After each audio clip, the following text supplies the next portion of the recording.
नमस्ते बच्चों, my self Jaiswal sir. हम पढ़ रहे हैं class 12 chemistry the solid states. Last class में हमने 1.8 क्वेश्चंस तक कर लिए थे एक्सरसाइज के। Now we will continue with question number 1.9। So explain the basis of similarities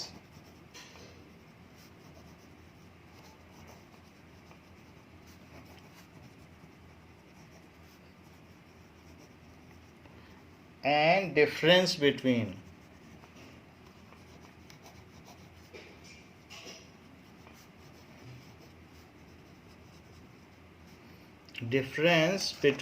ionic solids and metallic solids. Metallic and ionic crystal. Metallic and ionic crystals. So ये इसका first part है. Now similarities, इन दोनों में क्या समानताएं हैं? So in both the force of attraction is Coulombic attraction. In both force of attraction between particles is Coulombic attraction.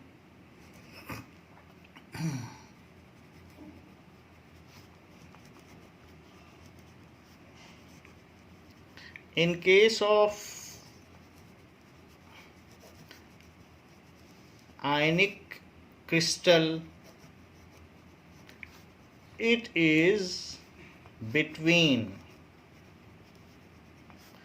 cations and anions, while in case of metallic crystal,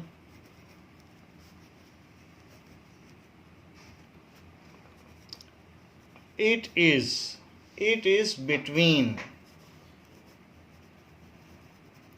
electrons and metal cations.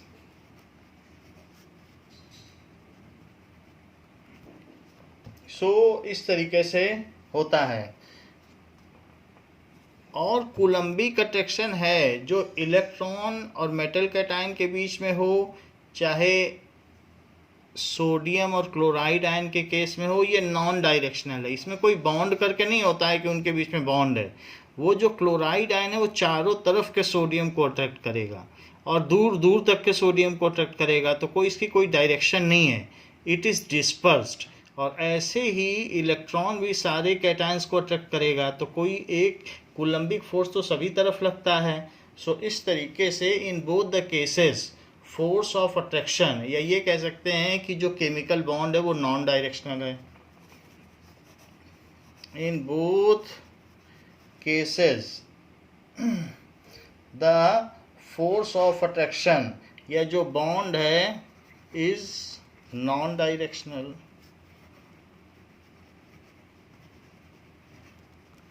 ऐसा है. और आयनिक and metallic crystals both are having high melting point. Both are having high melting point. इनका melting point ज़्यादा होता है, high melting point. तो ये बात हो गई similarities. Now what are the differences between them? So differences. Now ionic bond is a strong bond while metallic bond is weak bond. Ionic bond is a strong bond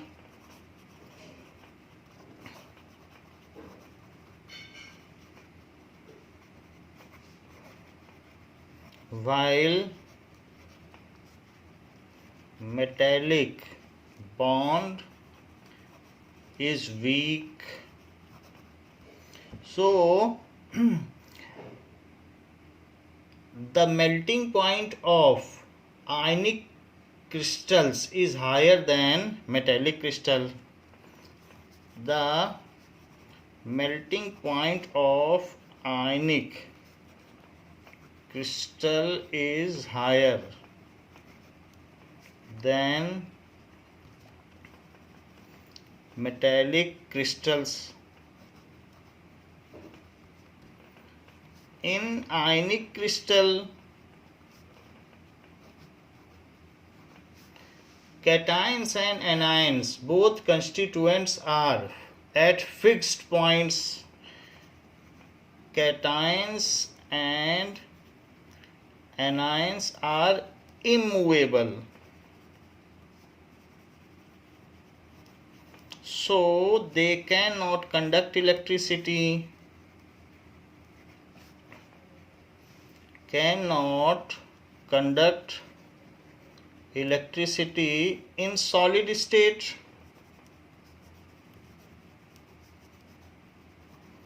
However, in metallic crystals, free electrons are delocalized,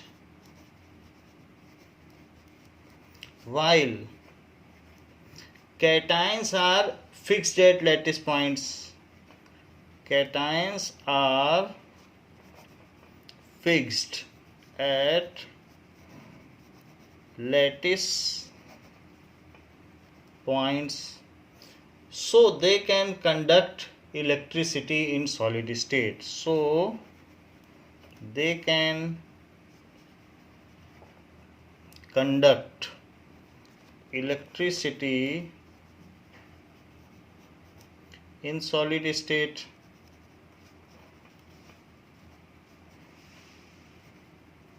So these are the differences between them. एक और भी पूछा गया question इसमें B part में. सो B part क्या है? ये ए पार्ट है. So first one is A part and second is B part. तो बी पार्ट में पूछा गया है कि ionic crystals, ionic solids are hard and brittle. Ionic solids are hard and brittle.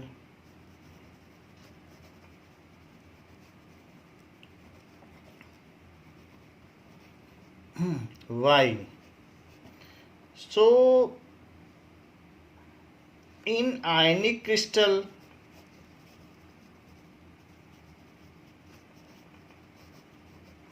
force of attraction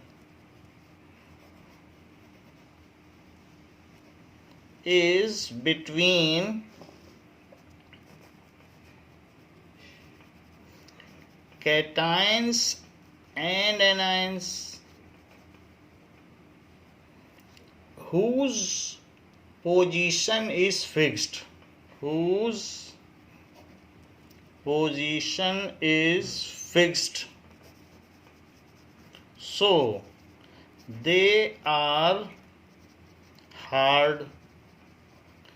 As the force of attraction is strong electrostatic force of attraction, so they are rigid. As force of attraction is strong electrostatic force, so they are rigid.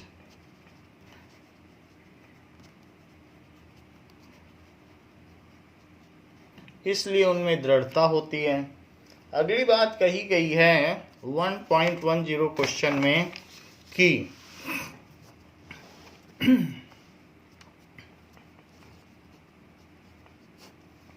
Calculate the efficiency of packing. Calculate the efficiency of packing.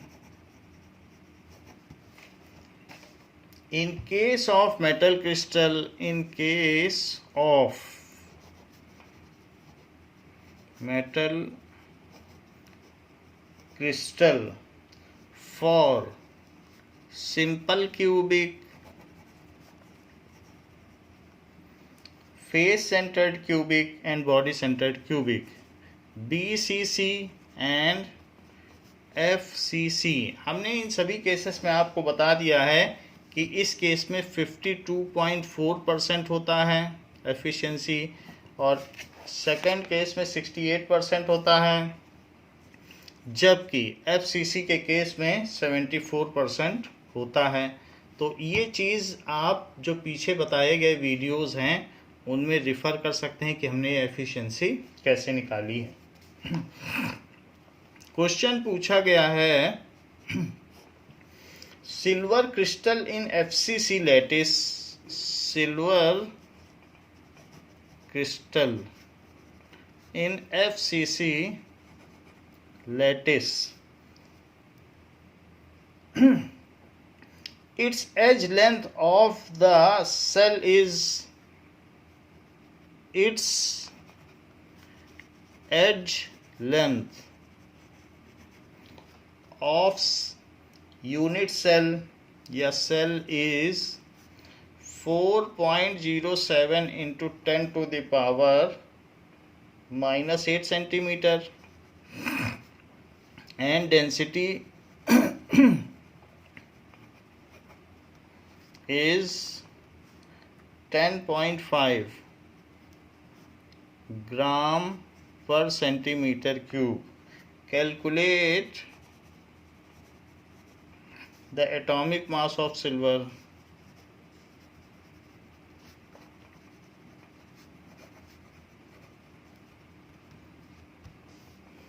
Now इसमें सारी चीज़ें दी गई हैं, density का formula लगाइए और solve करें। So as length क्या होती है, A that is 4.07 into 10 to the power -8। Atomic mass क्या होता है, molar mass upon Avogadro number. Molar mass gram में हो जाएगा, अगर उसमें हम आवागाड्रो नंबर से डिवाइड कर दें तो एक एटम का मास आ जाएगा। एंड डेंसिटी दी गई है पर सेंटीमीटर क्यूब। तो ये चीज़ हो गई। अब जरा देखिए कि एटॉमिक मास आपको कैलकुलेट करना है। कुछ चीज़ें आपको मैं बता दूं कि 1U इंटू Na इसकी वैल्यू क्या होती है, 1U इंटू Na, ये जानने के लिए। जैसे 1U क्या होता है, 1.66056 इंटू 10 टू द पावर -24 ग्राम। और Na क्या होता है कि 6.022 इंटू 10 टू द पावर 23 पर मोल, ऐसे होता है। तो 1U इतना होता है और ये इतना होता है, तो 6 इट इज़ 23। तो 1U की भी वैल्यू डाल दी और अवागाड्रो नंबर की भी डाल दी पर मोल। अब जरा देखिए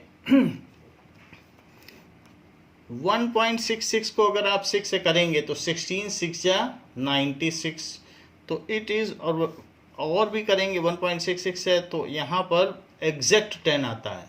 तो 1.66056 का अगर हम मल्टीप्लाई करें 1.66056 इंटू 6.022 ऐसे मल्टीप्लाई कर दें तो ये एग्जैक्टली 9.9998 आता है, तो 10 आता है। 10 इंटू 10 टू द पावर, ये -24 है और ये 23 है, -1, ये चीज़ हो गया। तो it is this much is equals to gram per mole. तो 10 into 1/10 it is 1 gram per मोल। ये बहुत काम का फार्मूला है, 1 ग्राम पर मोल। तो इसलिए अगर 1 ग्राम पर मोल है, और 1 यू अगर हम निकालें इसी में, तो जितने भी कोई भी चीज़ अगर ग्राम पर मोल में है और उसमें Na से डिवाइड कर दें, ये तो फार्मूला काफ़ी काम का है। So 1 U is equals to, जो मोलर मास है वो किस में होगा, that is equals to, molar mass तो ग्राम में होगा, इसका मोलर मास इतने ग्राम पर मोल है, और यहाँ पर अगर मैं Na से डिवाइड कर दूँ मोलर मास में Na से, तो that will be equal to, कि इस चीज़ को हम लोग आगे देख लेंगे, अभी इसी फार्मूले को हम यूज़ कर लेंगे कि अभी इतना है, दिस इज इक्वल टू 1 ग्राम। चलिए, तो अब यहाँ पर ये सारी चीज़ें दी गई हैं और आपसे पूछा गया एटॉमिक मास। डेंसिटी का फार्मूला क्या होता है, Z m/Na into A cube. So m/Na is atomic mass, लेकिन जो भी आएगा वो ग्राम में आएगा, फिर हम उसे यू में बदलेंगे। तो दैट इज m/Na को यहीं रखो, और D A cube by Z यहाँ रखिए। अच्छा, D A cube by Z, Z की वैल्यू क्या होगी, वो किस में क्रिस्टलाइज होता है, इस चीज़ को जानने की ज़रूरत है। तो क्वेश्चन में किस में क्रिस्टलाइज हो रहा है, FCC लेटिस। तो Z is equals to 4 for FCC, FCC के लिए 4 है। सारी चीज़ें डाल रहे हैं, सब CGS सिस्टम में है, तो 10.5 इंटू, वैसे तो आप यूनिट डालकर अकाउंटिंग भी कर सकते हैं जैसा कि आपको पहले बताया गया है, एंड दिस इज सेंटीमीटर, ये भी CGS सिस्टम में है तो कुछ चेंज नहीं करना है। It is 4.07 into 10⁻⁻8 divided by 4, और इसका क्यूब करें अवश्य, क्यूब करना ना भूलें। So that is equals to atomic mass, in gram में आएगा, CGS में है तो ग्राम में आएगा, क्योंकि हमने बताया है atomic mass molar mass by Na होता है। सो एटॉमिक मास, तो ये चीज़ हो गई। अब इस चीज़ को हम कैलकुलेट कर लें कि 10.5 इंटू 4.07 का क्यूब इंटू Z की वैल्यू 4 डाल दें, और यहाँ पर 10⁻⁻24 ये कर दिया, that is equals to atomic mass. तो इस चीज़ को कैलकुलेट करें कि 10.5, सो जो चीज़ें लिखी हैं उसको कैलकुलेट करें now. So 10.5 into 4.07 into 4.07 into 4.07, ये सारी कर ली, divided by 4 is equals to 176.975, 176.975। तो इसको लिखिए 176.975 इंटू 10⁻⁻24, ये एटॉमिक मास हो गया। ये चीज़ ग्राम में आई है, तो आपको क्या ये बात मालूम है कि 1 U इज 1.66056, पहले भी आपको कैलकुलेट कराया जा रहा है, -24 ग्राम, तो 1 U में इतने ग्राम होते हैं। तो अब दिस इज, ये चीज़ तो ग्राम में आ गई एटॉमिक मास, तो हम इसको अब U में बदलें। सो एटॉमिक मास क्या होगा, 176 को 1.76 लिख लें, 0.975 है, तो इसको आप अप्रॉक्सीमेट कर लें, इतना करने की ज़रूरत नहीं, 177 कर लें, बहुत ज़्यादा डिजिट लेने की ज़रूरत नहीं है, 177, तो 1.77 कर दिया। ऐसा करने से ये चीज़ छोटी हो गई तो ये बड़ी करो, -22, ये ग्राम है और ग्राम हमें हटाना है, U लाना है, तो नीचे लिखिए ये वाली वैल्यू 1.66056 इंटू 10⁻⁻24 ग्राम, ये दोनों इक्वल हैं तो इक्वल चीज़ लिख देंगे, तो इक्वल अपॉन इक्वल इज़ 1, तो वास्तव में मैंने 1 से ही मल्टीप्लाई किया है। 1 से मल्टीप्लाई करने का मतलब है ये यूनिट फैक्टर मेथड है, तो ऐसा करने से ग्राम ग्राम कैंसिल हो जाएगा, 1 से मल्टीप्लाई करने से कोई फ़र्क नहीं पड़ता किसी में। तो दिस इज इक्वल्स टू, अब 1.77 में इससे डिवाइड करें, ये -22 है, ये -24 है, तो इससे जो चीज़ आ जाएगी 10⁻² ऊपर आ जाएगी, सो 10⁻² आ जाएगी इंटू 10⁻², क्योंकि +24 हो जाएगा। इसको डिवाइड करते हैं, 1.77 divided by so 1.77 divided by 1.66056, 1.66056 is equals to 1.065,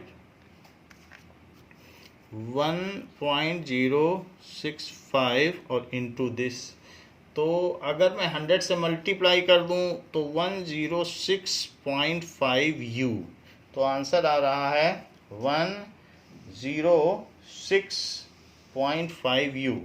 तो जो हमारा आंसर आ रहा है वो बुक के आंसर से कुछ फ़र्क आ रहा है, जैसे 106.55, तो वो इसलिए आ रहा है क्योंकि हमने कुछ अप्रॉक्सीमेशन लिए हैं, वैसे इसमें 106.59 आ रहा है, तो 59 और 55 में कुछ फ़र्क नहीं है, 59 लिख लें आप, और इसे 1.06 है तो इसको 6 और कर लें तो बात बन जाएगी, बस हो जाएगी यही।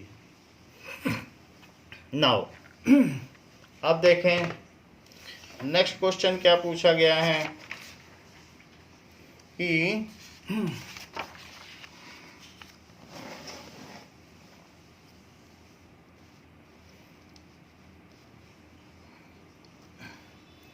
niobium, there is question 1.12 कहा गया है a cubic solid is made of 2 elements, a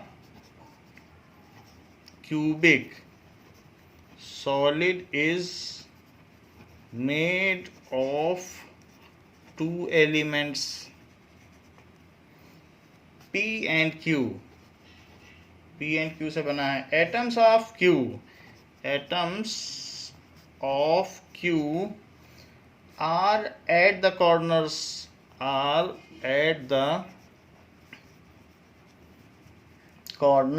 of cube and P at body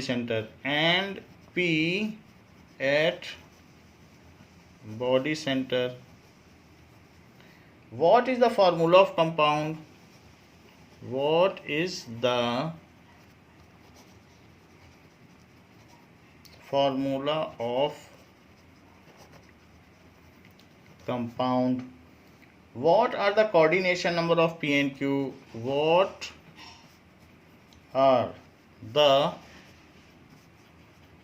coordination number of P and Q?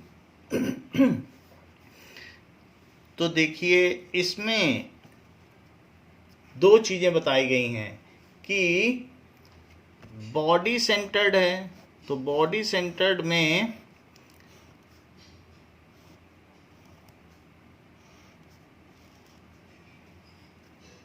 Q कहाँ पर हैं? Q कॉर्नर्स पर हैं, बट यूनिट सेल में उनका 1/8 पार्ट ही होगा, और एक जो P है वो सेंटर पर है। तो इस तरीके से कि in each unit cell number of atoms of, ये जो चीज़ है ये Q है और ये P है, so number of atoms at corners is equals to 8 into 1 by 8 because there are 8 corners is 1 atom, and number of atoms at center is equals to 1 atom. लेकिन जो Q है वो एनायन होगा, क्योंकि जो बड़ा होगा वो इधर रहता, वॉइड में वही रहता है जो छोटा होता है, तो इसलिए ये एनायन होगा और ये this is cation. So P:Q ratio, cation पहले लिखा जाता है, P:Q इज 1:1, दोनों के 1:1 है. सो फॉर्मूला ऑफ कंपाउंड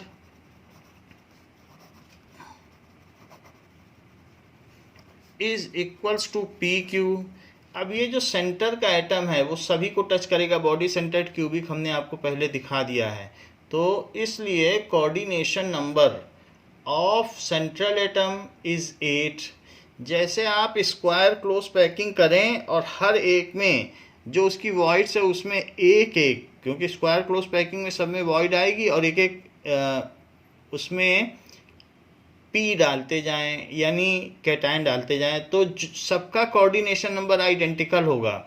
तो ऐसे ही हर बड़ा एटम या एनायन वो 8 वॉइड वाले छोटे एटम से टच करेगा, और हर छोटा एटम जो रेड कलर का है वो वॉइड के 8 एटम से टच करेगा. तो इस तरीके से the coordination number of both P and Q is 8. The square close packing की वॉइड में जो बीच बीच की जगह बची उसमें एक एक मोती डालते चले जाओ, तो उससे आपको पता चल जाएगा कि सबका कोऑर्डिनेशन नंबर 8 है. The coordination number of P and Q both is 8.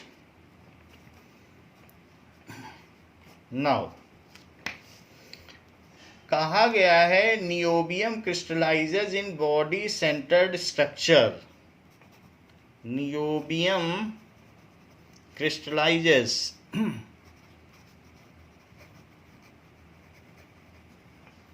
In body centred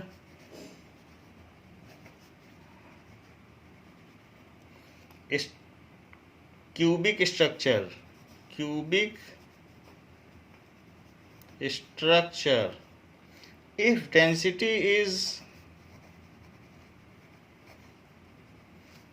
8.55 into 8.55 इतनी दी है ग्राम पर centimetre cube. Calculate atomic radius of niobium using its atomic mass. Calculate atomic radius of niobium using its atomic mass. Using its atomic mass 93U. 93U इसका atomic mass है, तो उसको use करते हुए आपको एटॉमिक रेडियस निकालना है कि एटॉमिक रेडियस क्या है. अब जरा देखें कि ये BCC में हो रहा है, तो BCC में किस तरीके की चीज़ होती है जरा हम देख लें. तो BCC ऐसा स्ट्रक्चर होता है,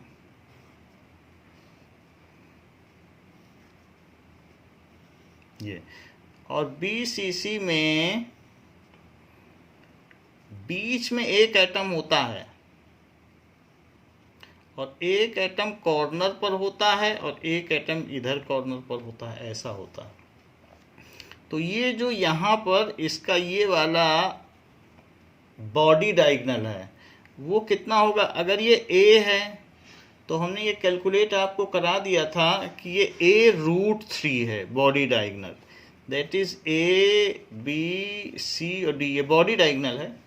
सो बॉडी डायगोनल A√3 है और इसमें 4R आ रहे हैं, 1R 2R और एक और R, तो 1R 2R और 4R आ रहे हैं.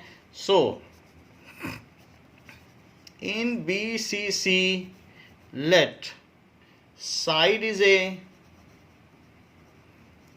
अगर आप सेंटीमीटर में ले रहे हैं क्योंकि सब कुछ सेंटीमीटर में है, तो A is equals to A√3 is equals to 4R। ये चीज़ हमें पता चल गई, हम इसी से रेडियस निकाल लेंगे। तो R is equals to A√3/4। ऐसा हम लोगों ने पहले भी कैलकुलेट किया है। अब हमें क्या क्या दिया गया ये देखो, डेंसिटी दी गई है, इट इज़ 8.55 ग्राम पर सेंटीमीटर क्यूब, और क्रिस्टलाइजेस बॉडी सेंटर्ड क्यूब में है तो Z is equals to 2 for BCC। Niobium का एटॉमिक मास दिया है, एटॉमिक मास जो भी चीज़ दी है वो U में है। खैर जो भी U है उसको ग्राम में बदल लो, क्योंकि ये CGS में सब कुछ वैसे चलेगा, तो इसलिए 93U को ग्राम में बदलना पड़ेगा। ये देखिए, जो भी एटॉमिक मास होता है वो मोलर मास अपॉन Na होता है, उसमें अवागाड्रो नंबर से अगर डिवाइड कर दो तो एक एटम का मास आ जाएगा। लेकिन वो तो U में दिया है, और 1U में कितने ग्राम होते हैं, 93 इंटू 1U। तो कोई भी चीज़ है, 4 किलो आलू है तो 4 टाइम्स 1 किलो आलू, तो 93U है तो 93 times 1U। So it is 93 into 1.66056 into 10 to the power minus 24 ग्राम, उसमें बदल दिया 1U को, 1U is this much ग्राम। ये चीज़ एटॉमिक मास आ गई, इसे हम कैलकुलेट कर रहे हैं। सो 93 इंटू 93 है, सो 93 into 93 into 1.66056 is equals to 154.43. So 154.43 into 10 to the power minus 24 ग्राम आ गया। अच्छा, अब ये चीज़ आ गई है, अब डेंसिटी का फार्मूला लगाओ, जाम ना क्यूब, ZM और Na और A cube.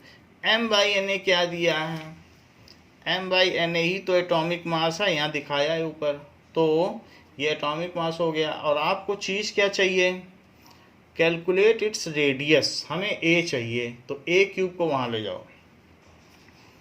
A cube is equals to क्या हो जाएगा, Z यहाँ रह जाएगा, और M/Na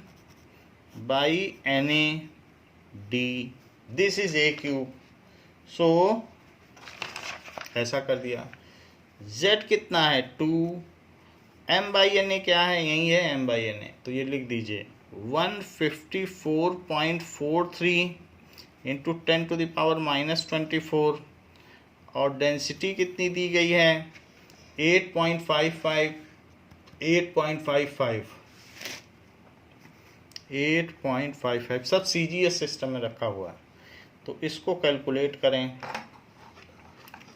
2 इंटू 154.43, सो 2 इंटू 154, सो फिर से करते हैं, 2 इंटू 154, 2 इंटू 154.43 डिवाइडेड बाई 8.55, तो क्या आया 36.12, तो 36.12 आ गया। सो 1 2 ये चीज़ आई है, into 10 to the power minus 24, ये A क्यूब आया है। सो